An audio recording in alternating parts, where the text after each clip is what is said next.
અમારા ભજનના વિડીયો સૌથી પહેલાં જોવા ચેનલને સબસ્ક્રાઇબ, લાઇક કરીને વિડીયો બીજા ગ્રુપ અને સગા સંબંધીઓને મોકલો.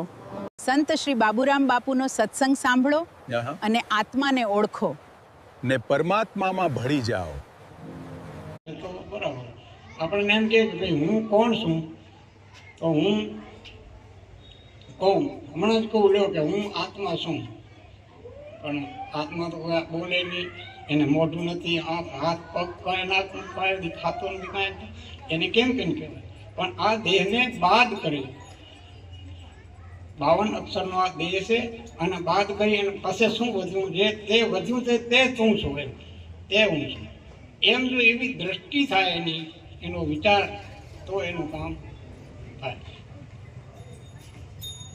તો આ આપણને દ્વેષ વિશે, દ્વેષ કોઈથી રાખવો નહીં.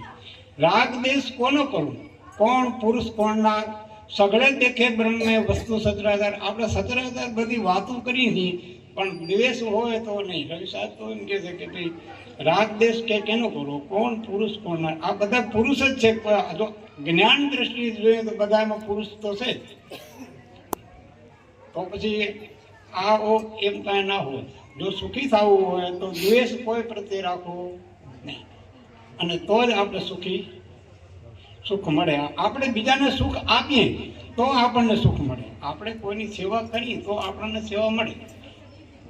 અને આપણા ફરજમાં આવતું હોય એ તો આપણે કરવું જ પડે. આપણા ઘરની અંદર કોઈ પણ સભ્ય હોય, માતા હોય, પિતા હોય, સાસુ હોય, સસરા હોય, જે કોઈ હોય, એ જેમ છે તેમ, ગુરુ હોય કે જે કાંઈ હોય, પણ બધાને આપણે આ બધા આપણા ફરજમાં આવે છે, તો આપણે એની સેવા કરવી. અને સેવા કરીએ, સેવા કર્યા સિવાય આપણો અહમ દાસે નહીં. અને જેને સેવા કરી છે ને એનું જ કામ થયા છે. અને સેવા કર્યા વગર આપણો અહમ હોય છે. એ સેવા કરવાથી અને સ્મરણ કરવાથી આપણો અહમ જાય. કોઈને નમસ્કાર કરવાથી આ બધું અહમને મટાડવો હોય તો આપણને એવી રીતે મળશે, એમને મળશે નહીં. મટાડવા માટે આવશે તો દ્વેષ કોઈથી રાખવો નહીં. અને ઘરમાં બધાને મળી દેવું. ઘરમાં જો દ્વેષ હોય, હવે એની આખી ઉંમર જો એને સંગમાં રહેવાનું હોય તો આપણો સમય નીકળે કે નહીં. જો ભાવ હોય તો આપણો સમય વીતે, અભાવ હોય તો વીતે નહીં. એમ એવી રીતે જીવન જીવવા માટેની આ એક કળા છે. આવું સંતો કહે છે. અને એવી રીતે આપણે પણ સત્સંગમાં, ભજનમાં, કીર્તનમાં જ્યાં પણ જઈએ ત્યાંથી સદગુણ લઈ આવવું. દુર્ગુણ હોય એ મૂકી દેવાનું. પણ ઘણા માણસો જાય તો ત્યાં સભામાંથી દુર્ગુણ લઈ આવે.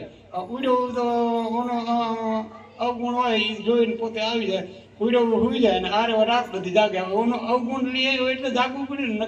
એનું અવગુણ લેવાની આપણને જરૂર શું? એમ આપણે ક્યાંય પણ જઈએ તો સાર વસ્તુને ગ્રહણ કરવી, અસારનો ત્યાગ કરવો. સુખ મેળવશે, એમાંથી સુખ મળશે. આપણને સુખી થવું હોય તો હંતાને માટે આ ઉપાય છે.